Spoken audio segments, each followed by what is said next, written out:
¿Qué tal, amigos? Espero que hayan tenido un fin de semana espectacular. Mientras Manini y Ríos intentan maquillar el fracaso de su plebiscito y Conrado Hughes sigue destrozando zurdos en esta boca mía, la izquierda ya afila los cuchillos para repartirse el poder. En el Partido Socialista hay guerra interna por una candidatura a dedo. Sendik pasó de ser el traidor número 1 a recibir ovaciones. Y los sindigarcas corren a hacer control de daños tras la última estafa que le descubrieron. Pero bueno, ¿cómo anduvo la última semana en Uruguay?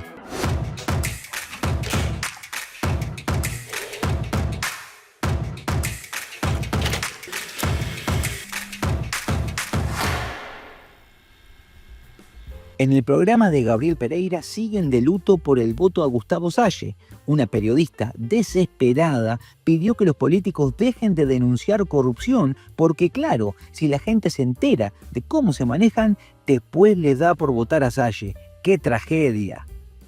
Sí, bueno, yo creo que eso, a ver, un poco en definitiva lo que pasó con el voto Salle o lo que pasó con el aumento de votos en blanco, es también culpa de los propios políticos, o sea, se pasan, la otra vez lo escuchaba, creo que era Fito Garcés que decía, claro, se pasan todo el periodo acusándose de corrupción, vos hiciste esto, vos hiciste lo otro, saco a Sendik, o sea, todo el tiempo se están acusando. Entonces, la sensación que queda, son todos corruptos, o sea, si yo no estoy muy interiorizado con las cosas que pasan, sé exactamente qué pasó, a quién metieron preso, a quién no, o sea, sí, son todos. Bueno, entonces en definitiva después, o sea, es como un descrédito en la política que hace que la gente, vota Salle. Sí. Esteban Valenti se despidió de la tertulia de Emiliano Cotelo con su estilo inconfundible, montando un delirio épico en el que es víctima de la censura. Pero Cotelo no se quedó callado y le respondió con todo, desmintiendo cada una de sus acusaciones y recordando sus exabruptos en vivo.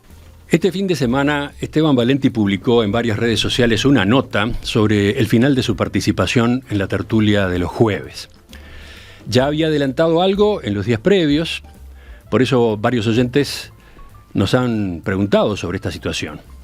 Otros directamente me han cuestionado a mí, dando por buena la explicación de Valenti, y también hubo varios oyentes que celebraron la novedad. Lo primero que quiero aclarar es que ese texto del sábado no refleja lo que ocurrió entre él y yo. Es la versión de Valenti. Y esa versión contiene tergiversaciones y mentiras. Vamos al fondo del asunto.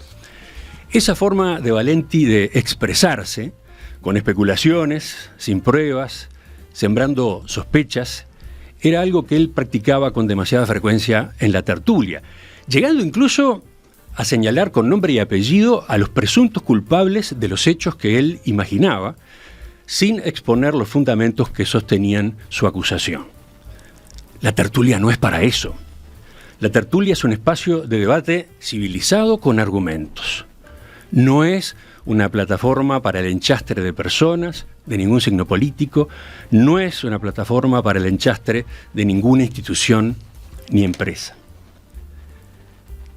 Yo había tenido varias conversaciones fuera de micrófonos con Esteban, advirtiéndole que con ese tipo de intervenciones estaba transgrediendo el manual de estilo de la tertulia. Algunas de ellas incluso ocurrieron al aire en vivo y terminaron en discusiones con él que ustedes habrán escuchado. Bueno, después que hablábamos, Valenti me prometía que se controlaría, pero luego volvía a recaer. Y las tarjetas amarillas se acumulaban. Y, además, no solo por eso que estaba mencionando, también por maltratos a algunos de sus colegas de la mesa durante las polémicas.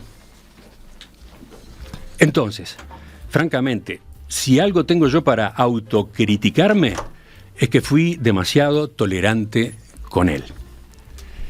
Con mi llamada telefónica del 3 de diciembre, yo no pretendía censurarlo en sus redes sociales, como él sostiene.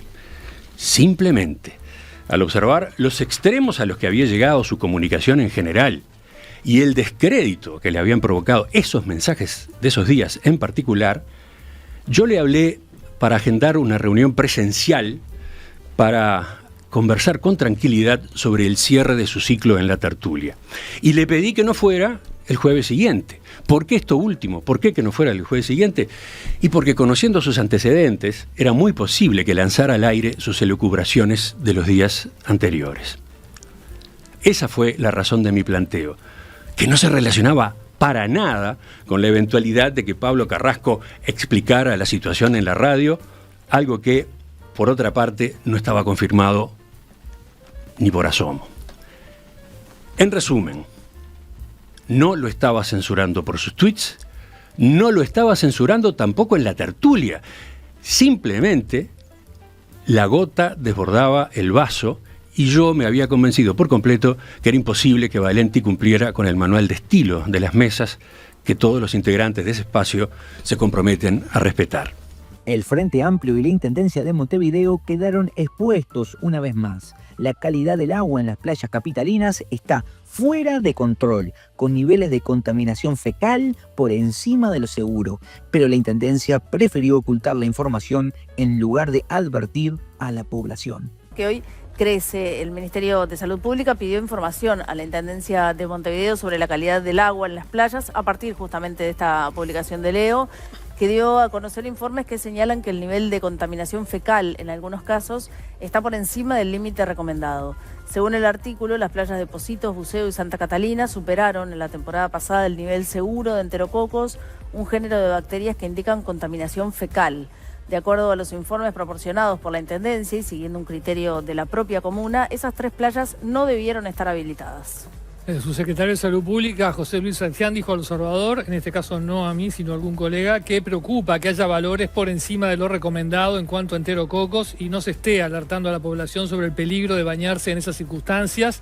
A diferencia de otros países, el nivel de enterococos no está considerado en la normativa ambiental del Uruguay, que data de un decreto de 1979 y que solo considera la cantidad de coliformes fecales.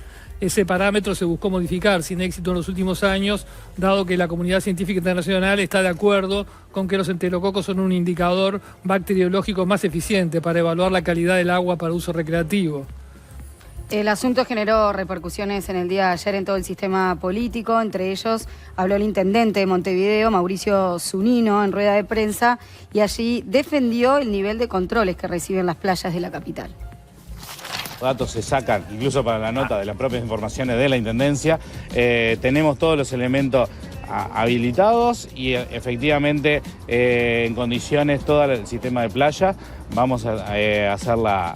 Hay información en esa nota errónea en términos de las mediciones y las condiciones que están establecidas y validadas por normativas nacionales y las que no tienen validaciones nacionales, pero digamos podemos dar tranquilidad en términos de que el sistema de playas, el monitoreo de playas que se hace durante todo el año, pero además se refuerza muchísimo en esta época. Por su parte, el dirigente blanco Martín Lema, que va a ser, como decíamos, candidato a la Intendencia de Montevideo dentro del lema de la coalición republicana, criticó a la Intendencia y sostuvo que se puso en riesgo a la población. Es una irresponsabilidad y una falta de ética tremenda por 2 aspectos.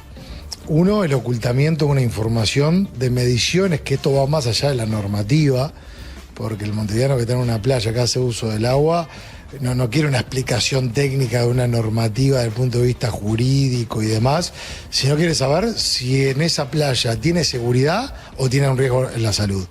Acá se tenía información que podía generar riesgo en la salud y no se advirtió y no se inhabilitó la playa, lo cual es gravísimo este ocultamiento de la información. Por otro lado, tenemos problemas con el colector de Punta Carretas, un colector que está a 2,5 kilómetros de la costa, y eso tiene una razón de ser. Cuando se construyó entre 1986 y 1991 era para arrojar las aguas hervidas del saneamiento lo más lejos posible para evitar el contacto con las personas que utilizan las playas. Y acá hay roturas y fisuras en 1,4 kilómetros. O sea que esa distancia que se entendió prudente no se está cumpliendo y eso puede generar también un riesgo. Nosotros hemos hecho advertencias de este tipo de circunstancias. Con mucha soberbia se nos decía que todo estaba perfecto y vemos que no todo está perfecto. El presidente de CASMU salió a los medios a exigir que el gobierno firme la garantía que le corresponde por ley, pero parece que el Ministerio de Economía tiene otras prioridades. Mientras se toman su tiempo para cumplir con la ley, aceleran sin problemas para financiar a Arasatí y asegurarse que Bustillo tenga su changuita de embajador en Perú. Recientemente dijo que la situación del CASMU estaba encaminada. ¿Podemos explicar un poco qué es lo que ha ocurrido en este último tiempo? Porque al momento de la intervención se hablaba de deudas de 100 millones de dólares. Bien, vamos a hacer la historia. CASMU, cuando pertenecía al sindicato médico, en el año 2000 empezó con una pérdida de socios. CASMU era la institución más grande del país, 280.000 socios. Hoy es Médico Uruguaya. Y a su vez empezó con el patrimonio negativo, lo cual fue advertido y no se tomaron las medidas en tiempo y forma, lo cual llegó a la crisis de 2009, con el cual el gobierno del doctor Tabaré Vázquez y con acuerdo con el sindicato médico en su momento se creó CASMU y ANPP, separándose CASMU de lo que era el sindicato médico del Uruguay. Pero esa separación se hace con un patrimonio negativo de 100 millones de dólares. Es decir, si no hubiese habido una voluntad política, era imposible que una empresa empiece con 100 millones de dólares de patrimonio negativo. Es imposible. Para evitar los problemas subsiguientes, en esa misma ley se crea el fondo de garantía para las instituciones que estén en estas condiciones. ¿Por qué? Porque el CASMU no puede acceder a créditos bancarios, porque está en categoría 4 del Banco Central. Entonces, cada tanto el CASMU, como cualquier empresa, tiene que solicitar créditos. La manera que el gobierno de Tabaré Vázquez vio para que eso fuera posible, y los parlamentarios de la época, fue crear el fondo de garantía. Con el fondo de garantía, durante 10 años, entraron acá 100 millones de dólares en préstamos. El gobierno no puso nada. Quiero que quede claro, cuando alguien dice el gobierno pone... No, el gobierno no pone nada. Los bancos o los fideicomisos le prestan a CASMU y CASMU paga a través de las cuotas FONASA que recibe. El BPS, cuando lo va a pagar a CASMU, retira la cantidad de dinero que hay que pagar y envía el dinero para pagar las cuotas. ¿Ah? Ningún gobierno puso ningún peso en CASMU. Puso la garantía. No es lo mismo dar garantía que prestar plata. Eso lo pedimos al gobierno para que nos diera la garantía, porque sabemos que había bancos que estaban dispuestos a prestarle a CASMU porque CASMU es buen pagador. Y el gobierno decidió mandar eso al Parlamento. En lugar de utilizar la ley que está vigente, que fue aprobada, etcétera, decidió traer más garantías y mandarlo al Parlamento. El Parlamento eso lo aprobó por unanimidad, darnos la garantía. El Banco República, en la primera etapa, nos dio el dinero que nosotros pedimos, la mitad de ese dinero, de los 56 millones de dólares, y ya aprobó la segunda parte del Banco República. Tanto lo aprobó que ayer la JUNASA firmó con nosotros la transferencia de dinero de pago de cuota al Banco República. ¿Qué nos falta? Que el Ministerio de Economía, porque Salud Pública también ya aprobó dar la garantía, los interventores ya se pusieron de acuerdo con nosotros en qué se va a usar ese dinero. Falta que el Ministerio de Economía dé la garantía. ¿Qué está pasando? No sabemos.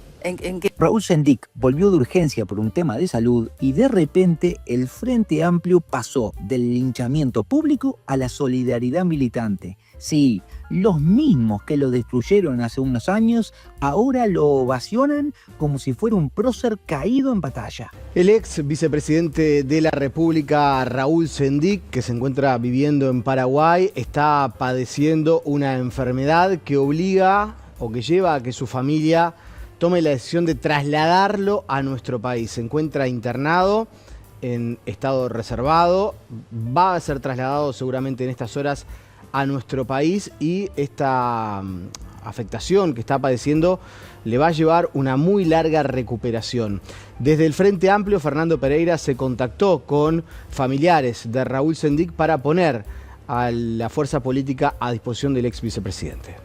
El ex vicepresidente de la República, Raúl Sendic, se encuentra internado en CTI en Asunción de Paraguay, producto de una encefalitis causada por la infección de una bacteria. Según indicaron fuentes de su familia a BTV Noticias, el ex dirigente del Frente Amplio atraviesa una enfermedad degenerativa desde hace mucho tiempo, pero que en la actualidad se encuentra consciente y fuera de peligro. Se espera que el jerarca de la lista 711 sea internado en el CTI de la Médica Uruguaya para recibir el tratamiento correspondiente. El presidente del Frente Amplio, Fernando Pereira, en representación de la coalición de izquierda, se puso a disposición de la familia. Deseamos colectivamente que se recupere rápidamente del estado de salud Raúl Sendic, contraplista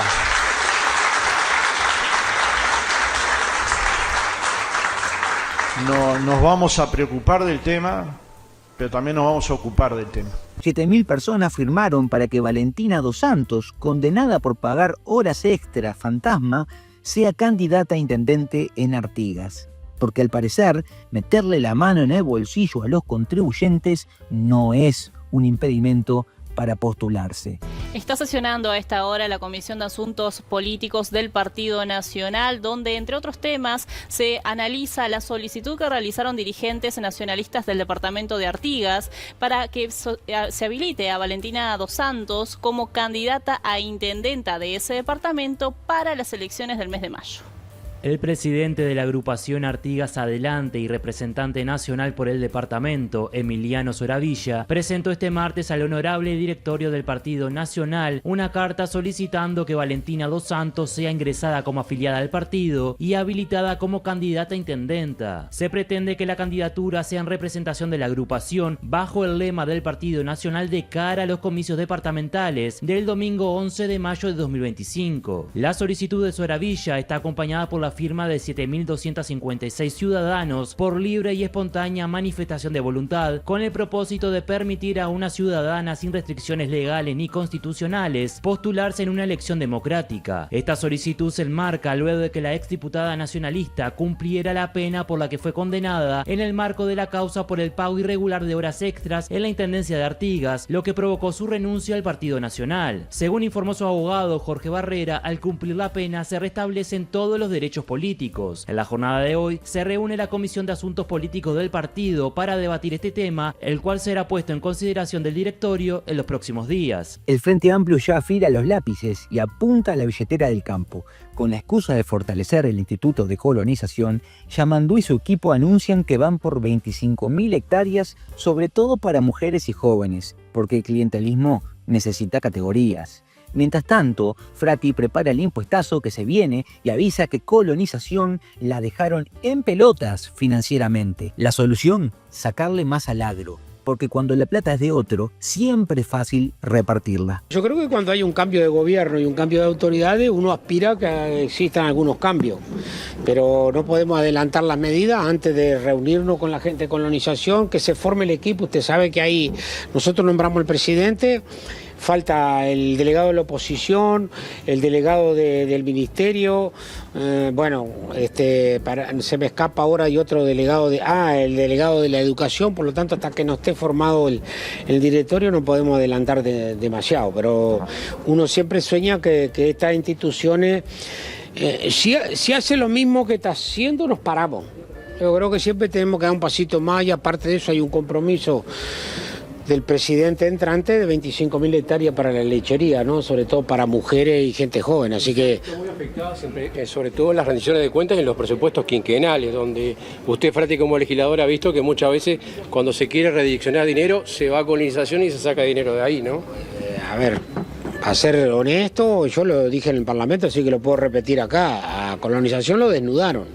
Toda la plata que tenía la sacaron, y además con un agravante, el dinero grueso que recibía Colonización era de las transacciones agropecuarias, quiere decir que es dinero genuino del sector agropecuario, porque después estamos ¿cómo te voy a decir? Estamos criticando si doña María o doña José tiene que poner plata para que Colonización compre campo. El tema es que desarreglaron lo que estaba arreglado. El Frente ya encontró su nueva bandera: culpar al gobierno por el cierre de empresas. Ahora, el cierre de Yasaki es presentado, por supuesto, como consecuencia del modelo económico actual. Y como siempre, el discurso sindical es el mismo: más intervención, más regulación y menos libertad. Con mucha preocupación, también con sorpresa, ¿no? Porque una industria como Yasaki, instalada en dos lugares claves para nuestro país, como los departamentos de Colonia y de Canelones, con lo que impactan las fuentes de trabajo y las industrias en cada uno de los lugares, habiendo estado ya 16, 17 años instalado en el Uruguay, que se habían hecho propicio todas las instalaciones, tanto en lo que fue la construcción en el enclave que tuvo allí en Colonia, como la propia aporte que hizo el gobierno en aquel momento para establecerse también en la ciudad de Las Piedras. Era porque había una iniciativa que les parecía al gobierno de entonces importante para el país. y que... Kawasaki no es la única empresa que se ha retirado del país en los últimos tiempos, hay antecedentes recientes, Ulufarma, hacíamos referencia hace un momento. ¿Puede ser que esto esté marcando alguna tendencia? ¿Lo maneja así el gobierno entrante?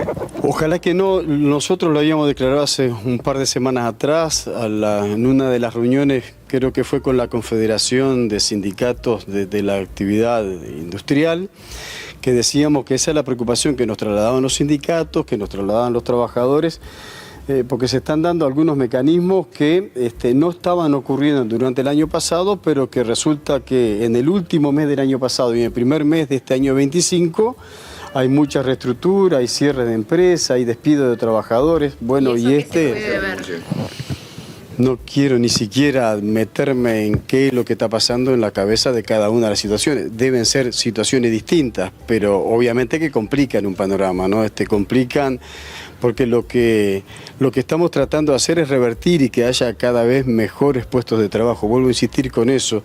Y porque nos consta que lo que hace el Uruguay siempre como un país serio es dar las máximas garantías para las relaciones laborales de todas las partes, ¿no? Sorpresa, sorpresa.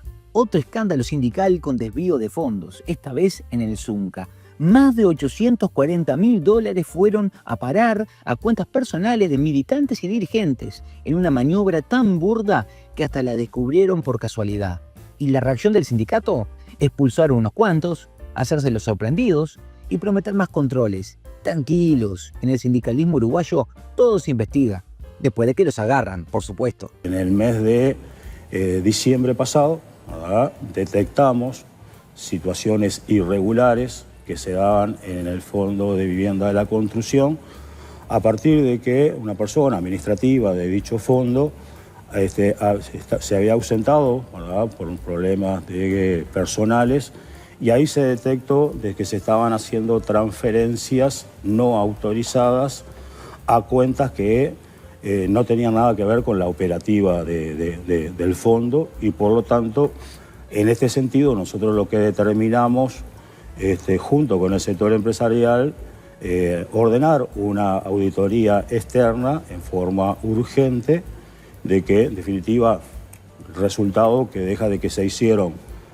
alrededor de 193 transferencias, ¿no?, no autorizadas, a 14 cuentas, a 14 personas. A partir de esa información nosotros entendimos, como organización sindical, de que deberíamos de ir a la directiva del Fondo de Vivienda, en la cual nosotros tenemos nuestra representación ahí, a impulsar de que se realizara la denuncia penal, cosa que se hizo el pasado 28 del presente mes. Y bueno, ahora estamos en la etapa de que la justicia actúe. Manini Ríos reapareció en los medios desesperado porque las firmas para su plebiscito de la deuda justa no le dan ni con calculadora prestada. Ahora, en un giro magistral de excusas, nos dice que el problema no es que la gente no apoye su propuesta, sino que la gente cambió la firma. La solución brillante que propone Manini es que con nuestros impuestos le pongamos funcionarios a disposición para que le revisen los papelitos. ¡Qué nivel! Casi 40.000 firmas fueron rechazadas, la mayoría porque no coinciden con la firma de la credencial cívica. Son casi 20% de las firmas revisadas hasta ahora, lo que pone en riesgo el plebiscito. Nosotros estamos convencidos que muchas de las firmas que no coinciden en realidad son de ciudadanos que manifiestan su voluntad, pero que han cambiado la firma. Firman 40 años después de sacar la credencial, firman distinto o firman con un garabato, hacen media firma, y eso creo yo que es la inmensa mayoría de las firmas que no coinciden. En caso de no alcanzar la cantidad de firmas válidas para convocar el plebiscito, es que Manini Ríos planteó este jueves a la Corte Electoral habilitar un mecanismo de ratificación. Si se hace el llamado, pueden presentarse la gente que haya firmado diferente que la credencial, pueden o venir a la Corte Electoral o a las juntas electorales en todo el país a ratificar su voluntad. Eso es lo que estamos pidiendo, que se habilite esa instancia. Para habilitar el plebiscito son necesarias algo más de 272.000 firmas, el equivalente es al 10% del padrón electoral. De las más de 320.000 firmas que presentó la Comisión Pro Plebiscito, hasta ahora algo más de 156.000 fueron aceptadas, lo que equivalen a casi 6% del padrón. El sindicalismo uruguayo sigue con su libreto de siempre: más Estado, más intervención y más control sobre la economía. Ahora proponen cambiar la matriz productiva para que el Estado tenga más participación y los trabajadores tomen decisiones junto a los empresarios. O sea, para que Abdala tome decisiones. Y como si fuera poco, acusan a las empresas privadas de ser desleales, cobardes y traidoras. ¿Cuál es la solución? Más burocracia, más regulación y, por supuesto, menos libertad económica.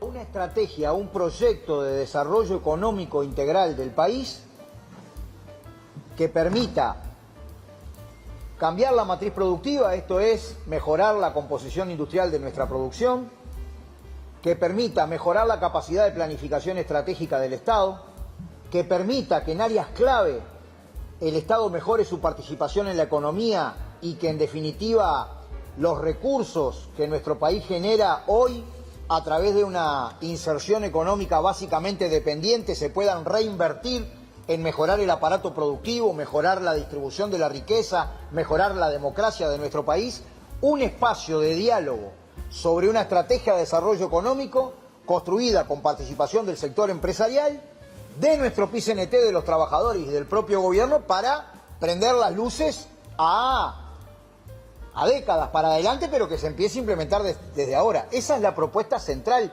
que ha venido manifestando el movimiento sindical, ¿no?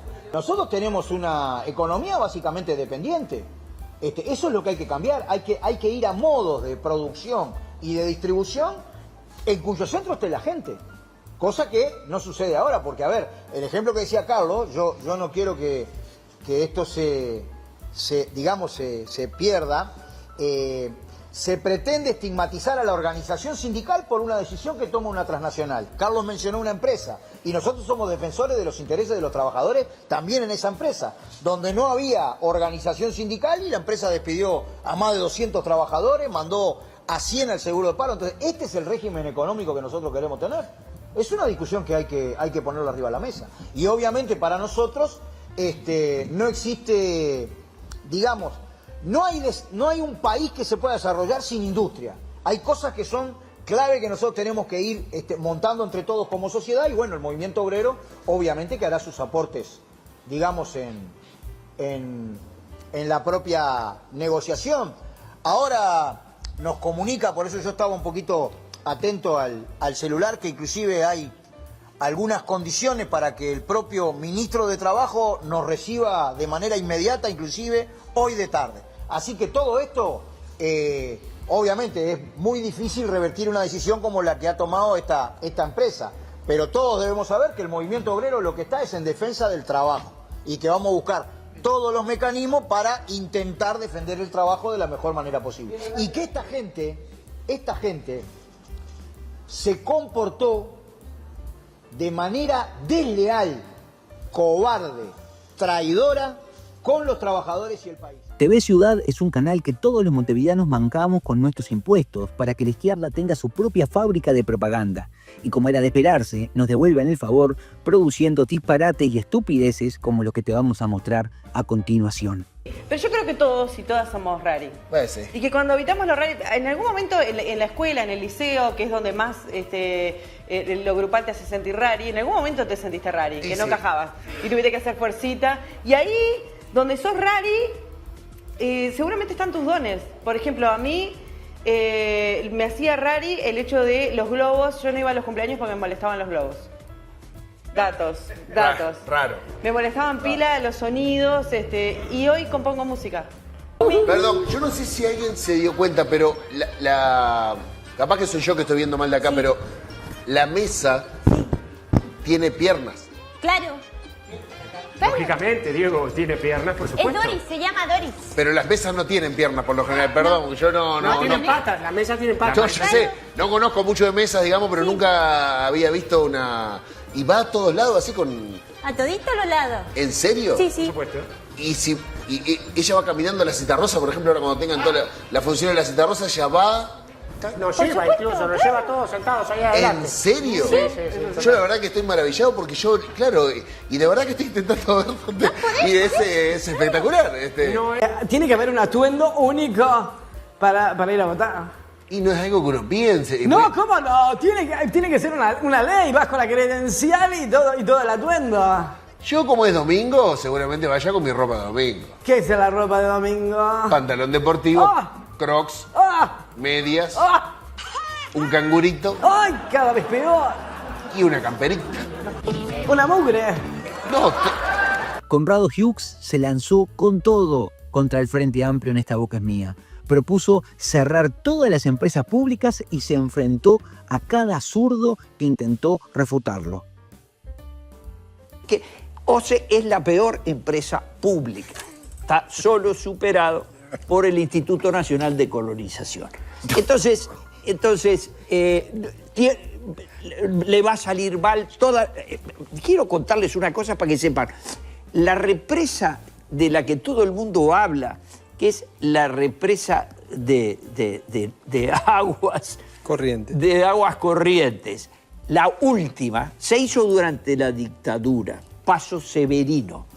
Y cuando yo como director de planeamiento les dije, señores, hay que pagarle al BID la plata que nos prestó, eran 43 millones de dólares, se paró de manos todo el directorio y yo tuve que negociar con el presidente de la República qué les dábamos, ¿por qué? Porque ellos decían, esto lo arreglaron los milicos, no tenemos nada que ver. ¿Cómo no tenés nada que ver? Lo mismo ocurrió con Pluna, que había comprado 3 aviones Boeing 737 y tampoco lo querían pagar los pilotos. Me decían, no, pero si usted nos cobra la cuenta de los aviones, marchamos al espedo. Todo es igual en el Estado, un verdadero desastre. El Uruguay tiene que cerrar todas sus empresas públicas. Pero última consideración. Para que tomen nota, ¿no? Última consideración. Yo no lo hubiera hecho, yo mantendría el plazo de cuestiones. Y esto lo que muestra es que vamos a pasar algunas temporadas de zozobra porque el presidente electo de la República no ha dicho ni pío. Y le encajan, para que sienta el rigor, una declaración de esta runfla que se llama el plenario del Frente. Bueno, no, por eso yo lo primero que traje como contexto fue la diferencia entre lo que había sido el tono del presidente Yamandu Orsi, el presidente electo, y este comunicado del Frente Amplio. Los partidos políticos tienen vida institucional, construyen opinión, tienen ronflas. Se pronuncia, bueno, sí, esa es tu idea. Hay rufia, en todo caso, Connie, hay rufia en todas partes. Sí, la rufia que viene ganando elección tras elección. Mirá para adentro tuyo que hay alguna rufia. Pero no adentro mío, no a mi corazón. Pero soy muy crítico de nuestro sistema político. Eso no quiere decir que todas las cosas que se hagan me parecen bien. Cada semana que venimos yo critico a algún correligionario por ahí que hace desastres. Así que no, a mí no me duele. La justicia uruguaya nos regala otro fallo digno de archivo. Concluye que el conductor de Cutsa, que estrelló el ómnibus en la playa, simplemente se durmió al volante, a pesar de que todos los pasajeros lo desmintieron. ¿Casualidad? Difícil. Todo apunta a mi intento de cerrar el asunto sin mayores consecuencias para la empresa, porque cuando se trata de responsabilidades siempre caen bien parados. Lo que normalmente, después de que sucede la desgracia, como sucedió en estos casos, Cutsa actúa de esa manera. Se presentó el abogado con una propuesta de solución y se asumió. Y no solamente es con el caso de la pasajera, ya hay 3 o 4 acuerdos más que ya están algunos hechos y otros en vía de acordarse, como otros accidentes que lamentablemente tenemos. ¿Cuál es la situación del conductor del ómnibus? El conductor está en la misma situación que decretó el fiscal en su momento, está en su casa, sale para las atenciones médicas, eso es lo que nosotros conocemos. Por supuesto no tiene libreta, está sin trabajar y está a la espera de las futuras situaciones que se den en la justicia. Matías Muniz tiene 20 años y aquel sábado 26 de octubre fue uno de los pasajeros del ómnibus 121 de Cutsa que finalizó impactando en la playa de Pocitos. En ese accidente falleció una mujer y varias personas resultaron heridas. Matías recorrió un tramo extenso y resultó con heridas leves en distintas partes del cuerpo. La conclusión de los peritos sobre el accionar del chofer del ómnibus es que el hombre se durmió en el trayecto, resultado que sorprendió a Matías, el pasajero que narró lo que vivió y observó. Yo de mis perspectivas estaba sentado, yo lo vi muy despierto. No sé qué analizó Fiscalía o qué vio, pero yo de mis perspectivas, de mi asiento, yo lo vi muy despierto y en sí. Yo recuerdo que iba a trabajar a eso de la mañana y me subo y el chofer nos saluda cuando lo saludo, pero es un fin de semana temprano, entendible que no quiera saludar. Pero después todo el camino empezamos a manejar con imprudencia, frenando mal en las paradas, pasando algún semáforo, pero nunca pensé en bajarme o algo, primero que tengo que cumplir un horario laboral, y segundo porque nunca pensé que iba a terminar así. Y yo no sé qué va a pasar con el chofer, pero ahora como que pasa una situación muy rara porque es como, se durmió. Se durmió. ¿Y qué queda? ¿Por esa? No pasa nada con el chofer, porque manejó un ómnibus con una alta velocidad, chocó, una de las víctimas falleció, lesionó múltiples víctimas. Y yo creo que cualquier otro caso, cualquier otro conductor, en esas circunstancias estaría en otras instancias. Según indicó el pasajero respecto a la comunicación que tuvo con otros testigos y pasajeros, nadie declaró haber visto al chofer dormido. Matías dijo estar indignado con la empresa Cutsa por la falta de empatía. Si te quedaste con ganas de más, no te pierdas OTV Podcast todos los martes y jueves a las 20 horas en vivo por este canal de YouTube. Charlas, actualidad y toda la picantez que te gusta sin filtros. Nos vemos el próximo lunes con otra edición de Rebobiná la Semana. Que tengas un excelente inicio de semana y hasta la próxima.